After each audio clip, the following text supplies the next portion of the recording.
ça revienne. Même si, quelque part, excusez-moi, quelque part, je n'ai plus là-bas de famille. Je sais que j'ai une terre qui a appartenu à mon grand-père. C'est sacré chez nous, sacré. Et j'ai un regret. Le regret que j'ai, c'est que ma mère ne m'a pas autorisé à voir plus souvent mon père pour apprendre l'arabe, pour me parler. C'était tabou. Bismillah, Bismillah, Allah. Alif, B, T, C, Jim, Ha, Ha. Alif, Bae, Tae, T, Sao, Se, Se. Jim. Elle connaît pas. Après, alhamdulillah, salam alaikum.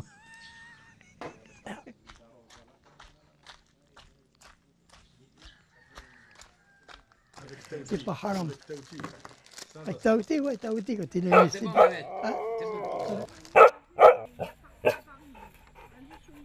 il a bien connu mon père.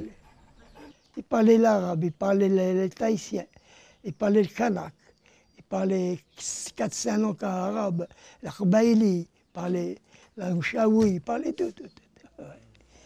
Aïe, aïe, aïe. Ben, moi, je ne sais pas estimer, hein, parce que moi, je le dis franchement, hein, je suis arabe, j'ai une goutte de sang peut-être arabe, mais c'est de l'arabe qu'il y a là-dedans, c'est pas d'autre chose.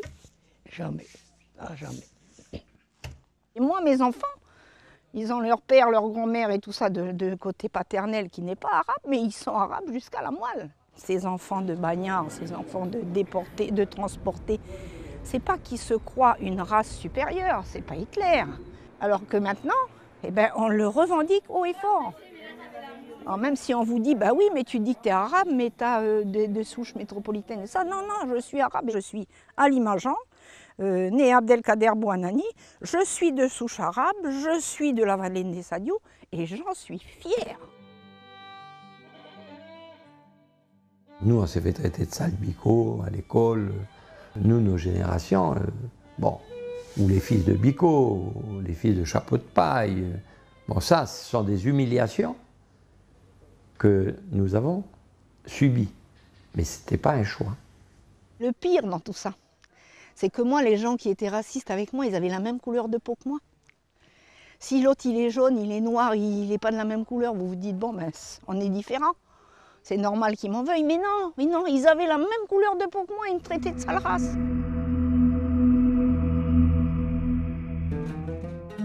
Je suis très fière en regardant la mer de me dire que là, sur cette même terre de Nessadiou, où il y a la mosquée, pas loin il y a la mer, et cette mer-là pourrait un jour m'emmener vers mes racines. Comme mon père a fait le sens contraire, de l'Algérie jusqu'à là, mais dans des conditions inimaginables, inhumaines. Je pense qu'on peut relever la tête et dire, moi, personnellement, Lucette Ouiba Benamar, je suis très fière d'avoir eu un père, un grand-père déporté, sacrifié. C'est pour ça que je lève la tête et jusqu'à ma mort, je la laisserai lever. C'est pour le nom des Ouiba Benamar. Voilà.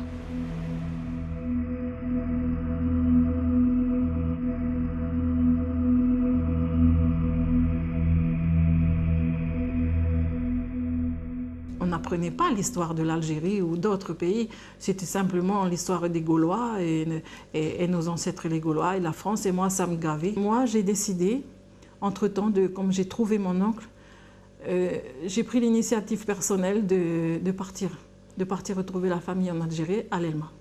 Je suis partie vraiment à l'aventure parce que je ne savais rien, et donc j'ai pu retrouver ma famille.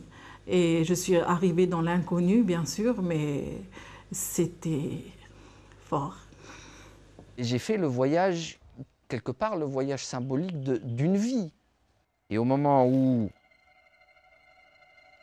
la côte d'Alger est apparue au hublot, mais vous n'avez pas idée de la douleur qui est venue là.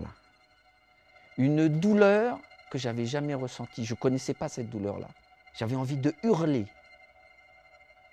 hurler à regarder Alger la Blanche. La première chose que j'ai vue de l'Algérie, c'était Alger la Blanche. C'est-à-dire la première chose, c'est la dernière chose que mon arrière-grand-père il a vue avant d'être foutu à Foncale.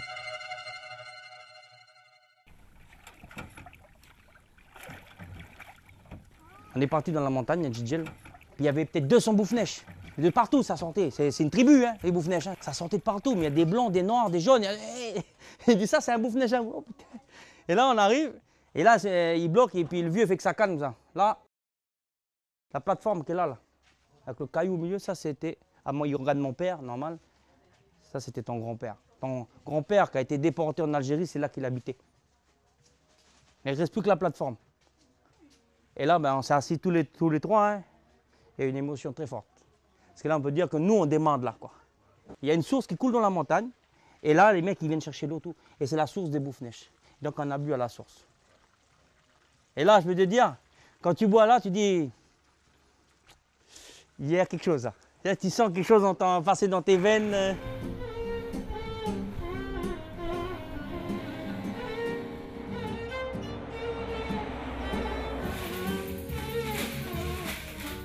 Ce que je souhaite, c'est d'aller visiter l'Algérie. J'aimerais retrouver des liens, retrouver des descendants de mon arrière-grand-père. Je me chercherai toujours au niveau de l'identité et tout. Il me manque une partie de mon histoire.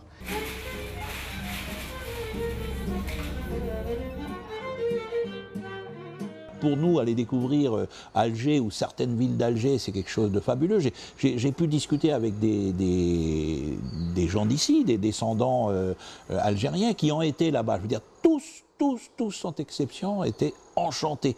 Je pense que ça pourrait être la même chose pour ceux qui pourraient venir nous voir.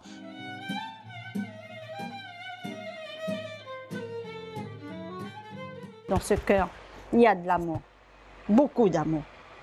Et je voudrais, avant de mourir, comme je l'ai dit là-bas, à la Mecque, devant la Mecque, à vous, avant de mourir, j'aimerais bien, ne serait-ce que d'avoir un coup de fil d'un lointain petit cousin, ou je ne sais pas, quelqu'un qui m'appelle en me disant « Tu es de mon sang ». Cette voix va me permettre de partir en paix. بابا يقولوا جبل الأمور وأماكي قال الأخوات أنا ما نعرف وين جبل الأمور ولا الأخوات أنا ما نعرف. Ça fait à peu près 150 شهر ou peut-être 150 ans c'est ça. Ouais, ici.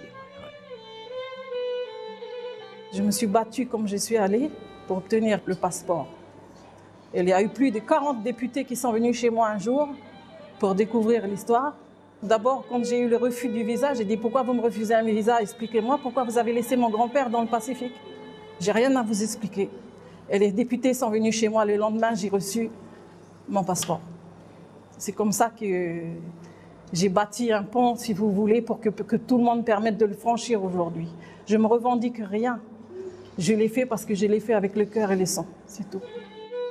Le passeport algérien, c'est un parcours du combattant pour l'avoir. Si tu n'as pas quelqu'un qui t'aide à l'avoir, quand tu passes dans les administrations, et je passe dans les administrations, moi je suis passé dans l'administration de Sétif, on m'a fait revenir 5 jours. 5 jours. On me donnait rendez-vous à 8 h le matin, j'arrivais à 8 h, des fois, on me recevait pour me dire « Ah ben non, on n'a pas pu regarder votre dossier à 2 h de l'après-midi. » C'est pour ça qu'il y a l'administration. Moi, je l'ai jaugé. Il m'a dit « Punaise, en Algérie, il faut qu'ils fassent du ménage un peu dans leur administration. » Quand on dit aux Algériens « Nous sommes à 22 000 km, quand il fait nuit chez vous, il fait jour chez nous », ils ne comprennent rien du tout. C'est très compliqué déjà l'administration française, c'est compliqué l'administration algérienne. Je demande à l'administration algérienne de pouvoir trouver la solution d'alléger ou de faciliter les choses pour les familles.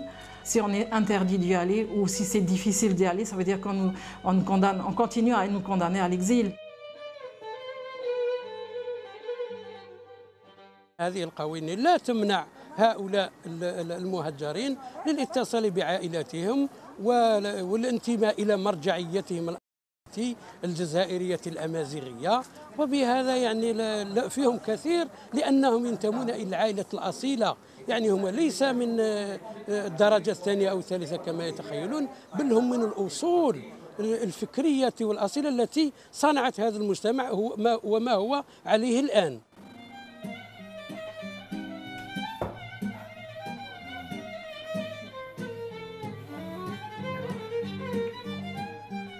Je suis extrêmement reconnaissant aux gens de Bourail, de Nessadiou, à l'association, d'avoir su maintenir la flamme.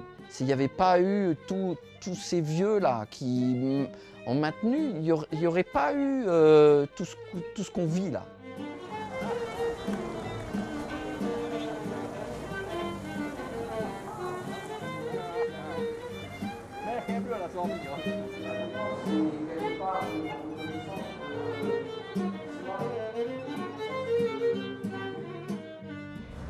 À Nessadiou, nous, on a gardé, on a su garder les coutumes, les traditions des vieux, la façon de vivre des vieux, le partage. C'est-à-dire que lorsque, par exemple, à 11 h, il y a des gens qui arrivent parmi nous, eh bien, on partage. Même qu'il n'y a pas assez, mais on fera le nécessaire pour que tout le monde puisse manger. On a gardé ces coutumes par rapport à l'islam. L'islam a fait beaucoup, parce que dans tous les autres villages où l'islam a disparu des descendants d'Algériens, ils n'ont pas gardé ces coutumes-là, ils n'ont pas les mêmes traditions. Ma passion pour le cheval, j'arrive à la vivre, c'est bien grâce à lui, à mon père et à mon grand-père. Aujourd'hui, donc, je suis bien sur les terres de mon grand-père, donc voilà, je peux que lui rendre hommage. Même de nos jours, on retrouve beaucoup de descendants d'Algériens qui ont des liens avec le cheval. C'est des personnes qui ont contribué longuement à l'élevage et au développement du sport hippique en Calédonie.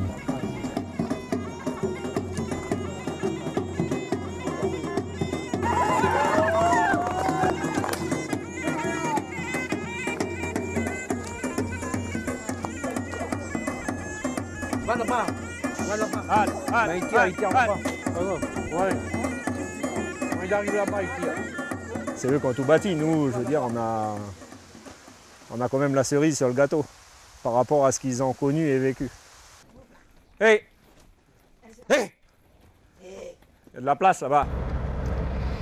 Si vous venez par exemple à Nessadiou, lorsqu'on nettoie le cimetière, vous verrez à 90% des jeunes qui viennent nettoyer.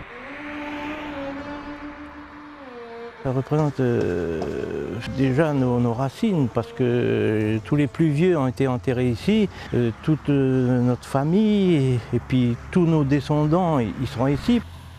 On vient, nous, qu'on est de deuxième génération, avec nos petits-fils et puis tout ça, on leur donne déjà l'envie de suivre cette coutume, on va dire, hein, puis de respecter ces gens qui ont souffert.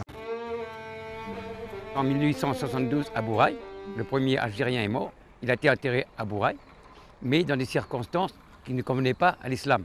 Alors le vieux Miloud, il a dit, ben, je donne ce terrain pour les Arabes pour faire un cimetière. Ça s'est passé en 1891. La mairie n'avait plus rien à voir, pas de subvention, rien de donner. Quand on regarde, il y a des prénoms arabes et des prénoms français. Pour être mieux vu dans le pays, eh ben, il fallait porter un nom français. Pour aller aux bonnes écoles, il fallait porter un nom français.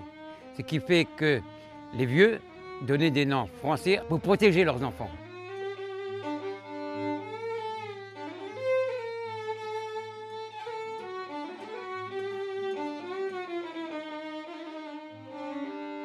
Nous, notre génération, bon, ben, on était des fils de bagnards, des enfants de bagnards.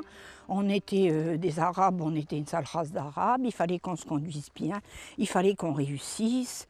On a vécu le racisme à un point que vous ne pouvez pas imaginer. Moi, j'ai caché mon prénom. Je me suis fait embaucher dans l'administration sous mon faux prénom d'état civil. J'ai pris mes assurances vie sous mon faux prénom d'état civil. Et après, quand j'ai été pour être à la retraite et puis pour toucher mes assurances vie, ben, il a fallu que je justifie cette identité. J'avais pris mon prénom arabe.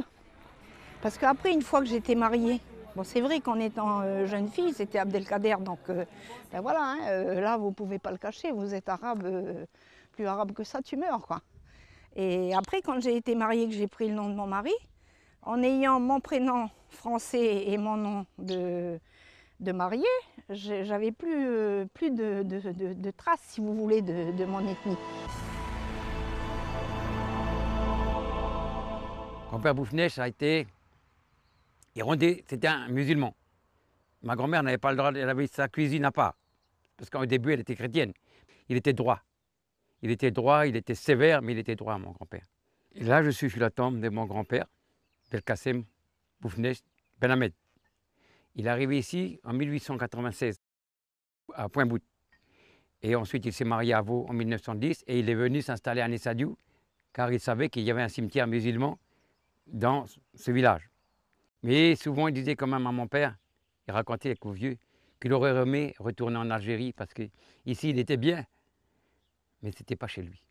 On est un peu troublé quand on parle d'eux. On ne sait plus quoi dire. Mais dans le cœur, il y a toujours quelque chose qui va au-delà de ce qu'on peut dire, qu'on ne peut pas exprimer, qu'on ne peut pas dire. Mais c'est enfermé ici.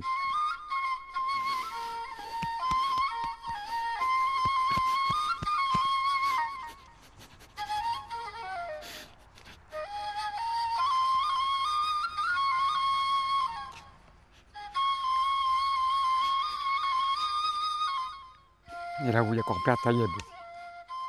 Grand-père Taïeb, c'était un bon aussi. Il y a mes frères. Saïd, Belkacem, Taïeb, Karim. Toute la famille est là. Et moi, je serai là. Si Dieu le veut, Inch'Allah.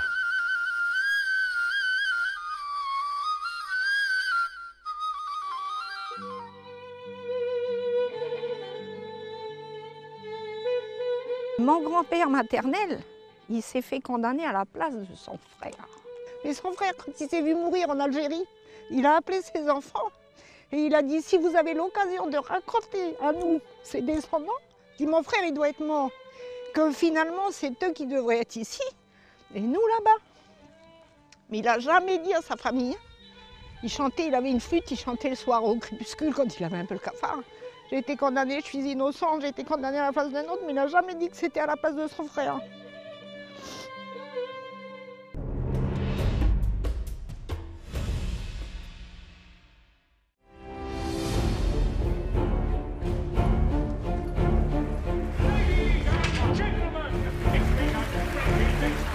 قريبا على الجزيرة الوثائقية.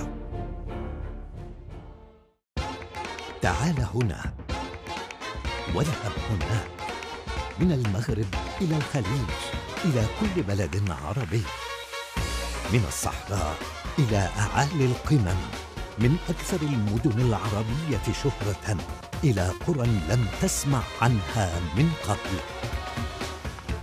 تعال معنا، تعال إلى أماكن عربية تستحق أن تكتشفها وتستمتع بقصصها في يوم كامل، يوم في الشهر نحل ضيوفاً على بلد عربي. فاحزم حقائبك وكن مستعداً. يوم فيه، بدءاً من 9 صباحاً الجمعة الأخيرة من كل شهر على الجزيرة الوثائقية.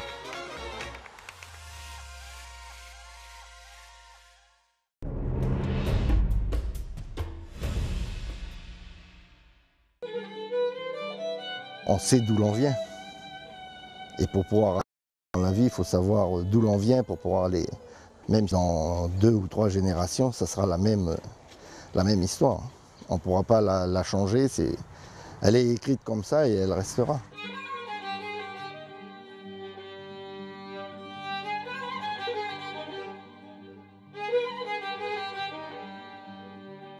L'identité algérienne, L'identité arabe, comme on dit ici, oui, on la revendique. Elle est toujours présente en nous.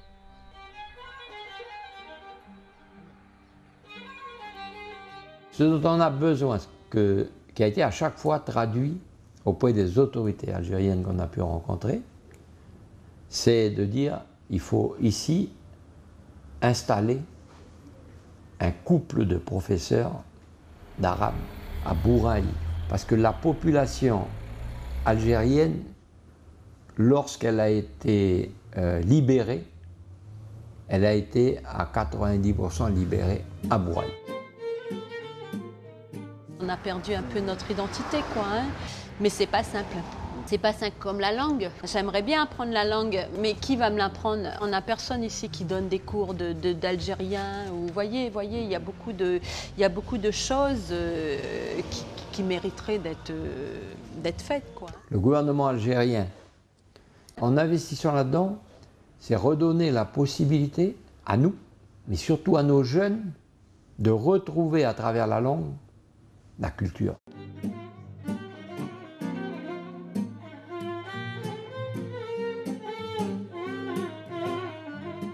On aimerait beaucoup avoir notre identité algérienne. Ça nous tient beaucoup à cœur de pouvoir repartir au pays, de vivre là-bas, de rester là-bas, avec la famille, les enfants.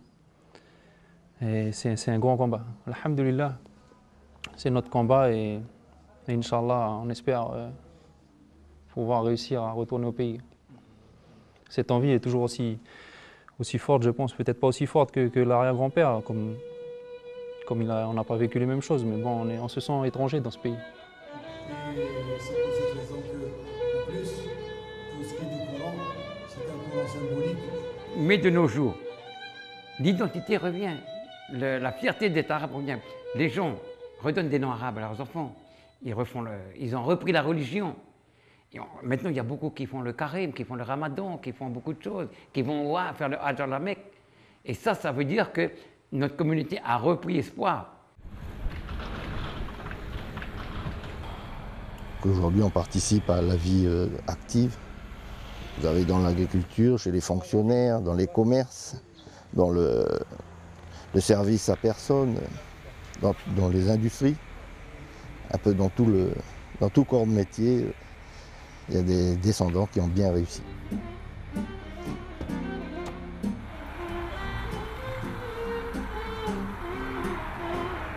Mon avenir, il est ici. Donc je me sens profondément calédonien, avant tout. En même temps, après, je me sens aussi, quelque part, un peu algérien. On nous a transmis l'amour de l'Algérie. Quand je dis il, c'est mes grands-parents. On a vécu à Nessadiou, comme il disait Christophe Sand, là où a été maintenue la flamme. Donc dans cet environnement-là, on n'a pu que grandir avec l'amour de l'Algérie, se sentir différent des autres. Légumes, et ça, carottes. Étine, combien? L'endroit où je vis, moi, c'est Nessadiou. Et Nessadiou, ça a été, à un certain moment de l'histoire, le refuge des Arabes. On leur a donné des concessions, c'est pas pareil, hein. Et donc, les relations ont toujours été normalement bien, sauf qu'au début, il y a eu des tiraillements. Il y a eu des Arabes qui n'avaient pas les moyens de faire survivre leur famille, donc ils volaient du bétail ou n'importe quoi. Mais vous savez, aujourd'hui, les gens peuvent très bien vivre et ils volent toujours du bétail, donc on ne peut pas mettre ça sur le compte tout le temps des Arabes. Il y a une représentation algérienne à travers nous, à travers les noms, à travers les prénoms. Il y a une représentation musulmane à travers la mosquée. Mais on n'a pas un imam algérien. On n'a pas une adresse permettant de dire l'Algérie est présente en Nouvelle-Calédonie. La grande majorité, en fait, qui se réclame de l'islam aujourd'hui, c'est surtout des gens, justement, c'est plutôt une identité que de pratiquer consciemment la religion, quoi.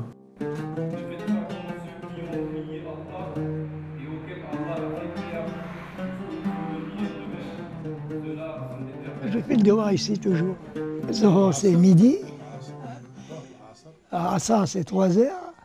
Maghrib, c'est après Isha, le dernier. Ouais.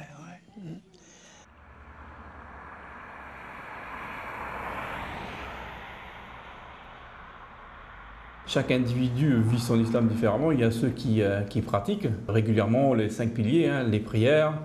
C'est de dire j'appartiens à la religion de nos ancêtres. أعوذ بالله من الشيطان الرجيم بسم الله الرحمن الرحيم الحمد لله رب العالمين الرحمن الرحيم مالك يوم الدين إياك نعبد وإياك نستعين. On lit le Coran, on mémorise le Coran, alhamdulillah. Mais c'est vrai qu'avec la langue arabe, quand on parle arabe, quand on lit l'arabe, on n'a pas les mêmes sens, on n'a pas les mêmes mots. Donc la traduction en français c'est bien, mais au bout d'un moment, il faut parler l'arabe. Si on veut apprendre l'arabe, on est obligé de partir d'ici. On essaie de se réunir pour la prière du vendredi, même si c'est difficile de se réunir. Après, on essaie de faire la prière chaque soir. Je fais un peu l'imam, mais on essaye en tout cas d'établir la prière du vendredi. Ensuite, après, on essaie aussi de se réunir le vendredi soir avec un repas pour se rencontrer, pour partager un moment et surtout pour toujours avoir l'unité, quoi. Lorsqu'il y a des morts, on fait la prière de janaza. Lorsqu'il y a quelqu'un qui décède, on fait des sadakas au cimetière.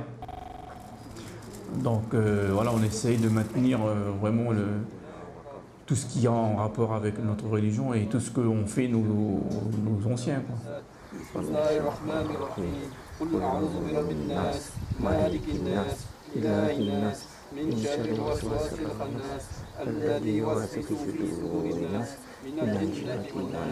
Ici en Nouvelle-Calédonie, donc je dirais la majorité religieuse, c'est une majorité chrétienne. Et donc les Arabes musulmans sont une très petite communauté au départ. D'accord ? Et après, elle a pris de l'ampleur avec les arrivées aussi des Indonésiens, qui eux sont de confession musulmane. Donc ils sont venus grossir un petit peu le rang des musulmans. Grâce à l'islam et grâce aussi à cette fierté des descendants d'Algériens, on est encore un village qu'on nous appelle la Petite Afrique. Et j'espère qu'on va refaire des demandes et recontacter le président de France pour qu'ils essayent avec l'Algérie de faire qu'on ait une communauté, qu'on est reconnu dans le monde, qu'on a une maison, comme on appelle la maison de la Calédonie en France, la maison de l'Algérie en Calédonie. Voilà, moi, ce que je voudrais, avant de mourir, qu'on est en Nouvelle-Calédonie, pour les enfants, pour notre communauté.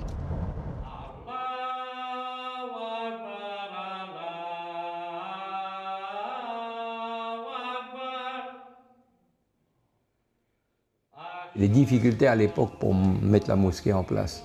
Il a fallu 10 ans et on n'a pas pu l'appeler au départ mosquée, on l'a appelé centre culturel islamique.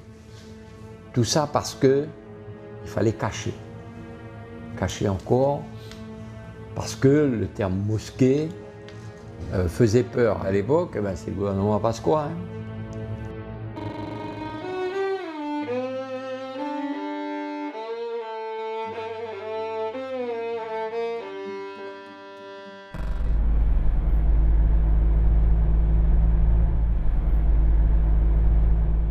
Je suis étonné qu'après 150 ans, on est encore en exil, qu'on a la religion, qu'on a cette fraternité entre nous, et puis surtout que maintenant de l'étranger, qu'on vient nous reconnaître. Et on demande à l'Algérie aussi de nous reconnaître un peu plus, parce qu'on a beaucoup de problèmes.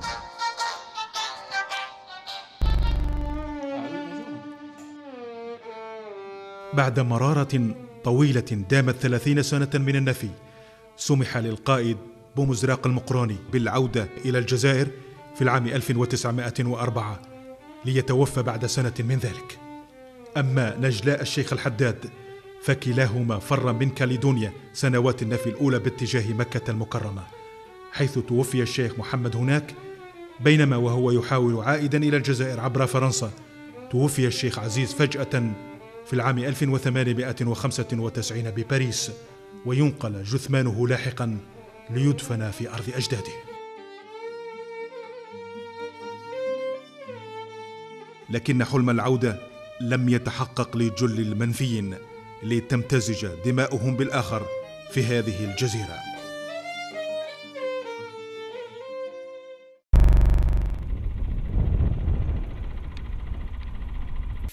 On était également des déportés, ou comme on disait des bagnards, des deux côtés. C'est-à-dire, des deux côtés, nous sommes en Nouvelle-Calédonie issus de cette époque coloniale. Mais en même temps, moi, l'histoire, elle est parallèle parce que mes ancêtres, aussi bien côté mère, côté père, sont des bagnards aussi. Donc, je suis issu de la même histoire.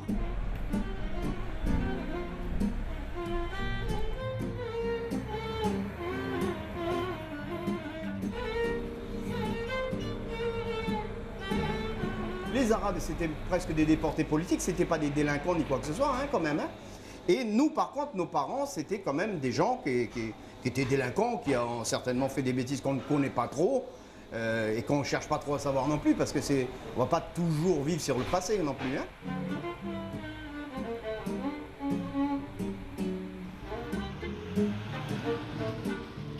C'est l'histoire qui fait que quelquefois, il y a des situations personnelles, humaines, qui font que les gens se retrouvent à des endroits où ils ne devraient pas être au départ. Mais après, je pense qu'il y a ce brassage culturel, ethnique, qui fait la richesse d'un pays aussi. Hein, la Calédonie, je dirais, c'est une petite île dans le Pacifique, mais il n'y a pas beaucoup d'habitants. Mais c'est une île, on va dire, assez pluriethnique malgré tout. La communauté algérienne est à mon avis la plus grande, hein, puisqu'il y a une bonne quinzaine d'années, je crois qu'on en recensait près de 15 000 en comptant les descendants, qui ne portent pas malheureusement, donc ils sont un petit peu fendus dans la masse parce qu'ils n'ont pas forcément des noms arabes.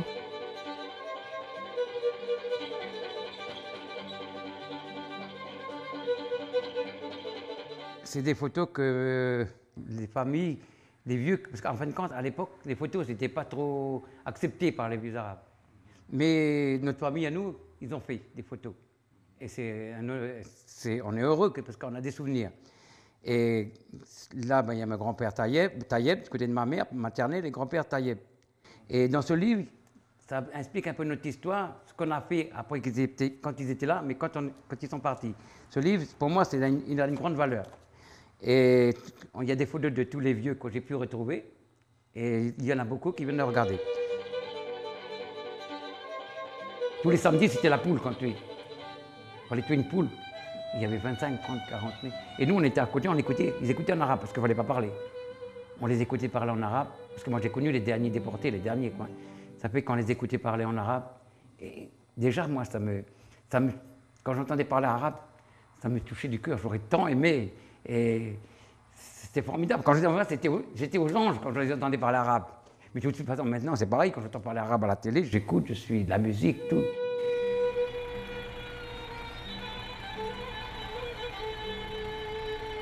Boufnech, ça fait encore quelque chose de bien. Il avait du terrain. Et à l'époque, il n'y avait pas d'école. Une école, comme vous dites pas. L'administration, elle est venue, elle lui a demandé, est-ce que vous voulez pas céder un terrain pour faire une école? Et il a recédé à l'administration un terrain de 5 hectares pour que les enfants puissent aller à l'école. Et dernièrement, on a fait faire une plaque à cette école, école de Nessadiou, 1927, terrain cédé par Boufnech Belkacem Ben Hamid.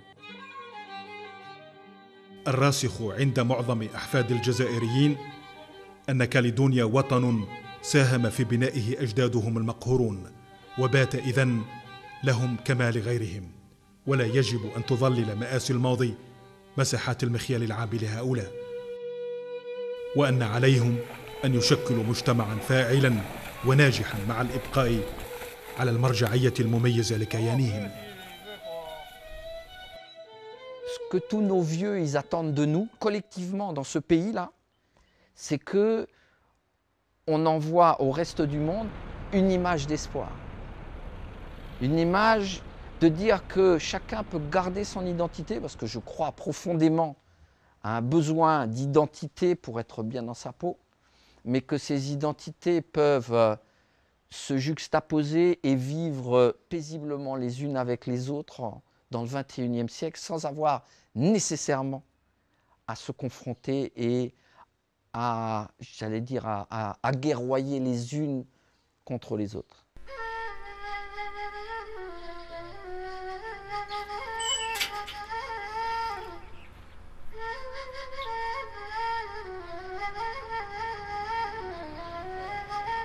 Mais pour tous ces pauvres vieux aussi, j'ai toujours une pensée. Parce qu'il faut penser à eux. Quand je prie pour eux. Un hommage parce qu'ils sont ici. Il ne faut pas les oublier, tous ces vieux qui sont là. Il ne faut pas les oublier. Il ne faut pas que les jeunes oublient tout ça qu'on a ici. Nous, on est bien ici, mais eux, ils ont souffert. Il ne faut jamais oublier ça. Jamais. Jamais.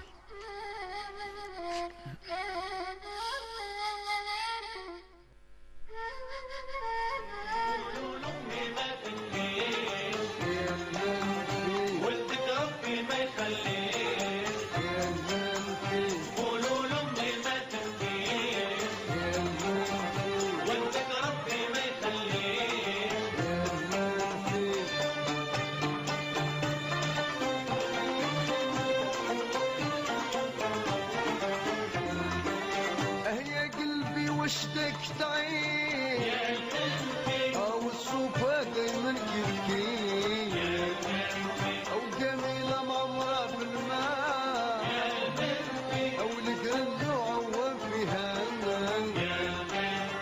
قولوا لامي ما تبكي يا المنفي ولدك ربي ما يخليك يا المنفي قولوا لامي ما تبكي يا المنفي ولدك ربي ما يخليك الصبر يمي ما تبكي ولدك ربي ما يخليك